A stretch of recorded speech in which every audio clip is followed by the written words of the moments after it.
Kaya na ang ating gulay, alugbati. At yan ay ready na. Yan.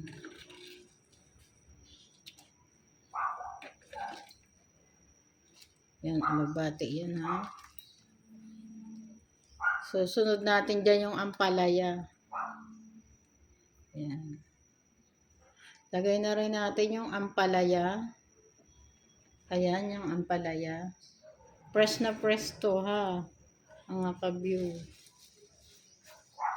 Kaya napakasustansya ng ating munggo. Okay na okay to. Ang ating munggo. Kaya magluto na rin kayo para sa inyong mga anak. Yan, napakasimple lang naman lutuin. Ayan, very very simple. Ayan, simple lang. Lutuin nyo na yan. Oh, yan. Kahit anong sahog ng munggo natin, pwede po ha. Kasi hipon lang sinahog ko kasi yan ang gusto ng mga anak ko. Ayan oh. Gusto ng asawa, ng malasa kasi ang hipon. Kahit maliliit lang na hipon, okay na yan. Kahit baboy, pwede rin.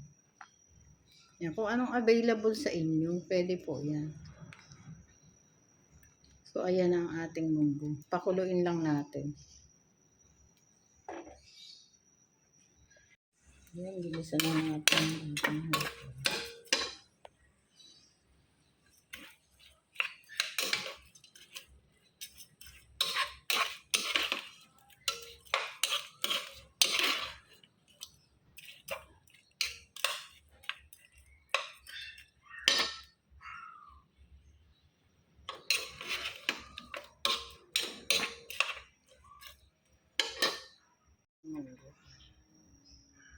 Papalambutin natin ang ating munggo, gulat. Tingnan natin kung nakulo na.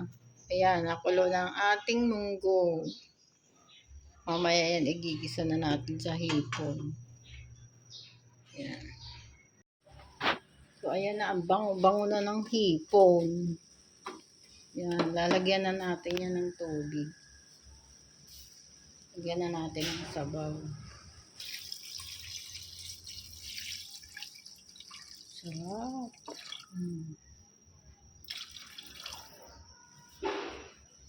Pakukuluin lang yan natin. Tapos ilalagay na natin ang munggo mamaya.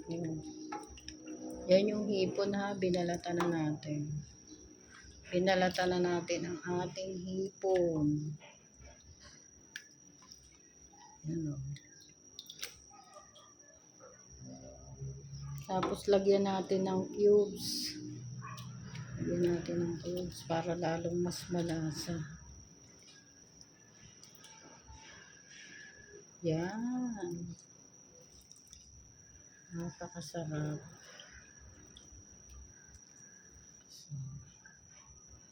Hintayin lang natin kumulat. Ilalagay na natin ang ating munggo.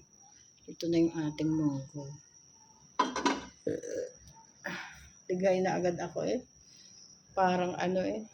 Parang gutom na. Busog. Ayan, nakulo na. Lalagay na natin ang munggo.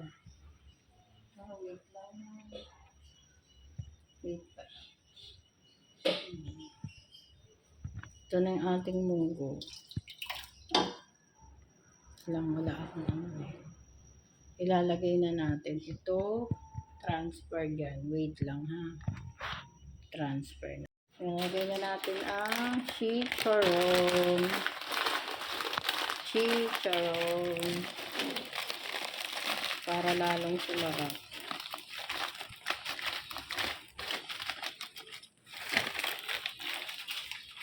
Yan muna yan.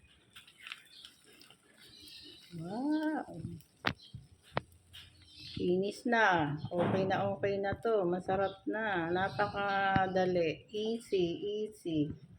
Easy to cook.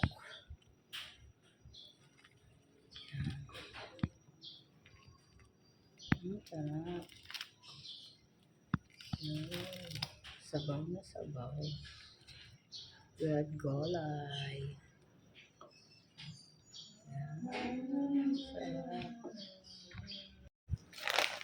Tapos ilalagay natin tong chicharon. Yan ang favorito ko.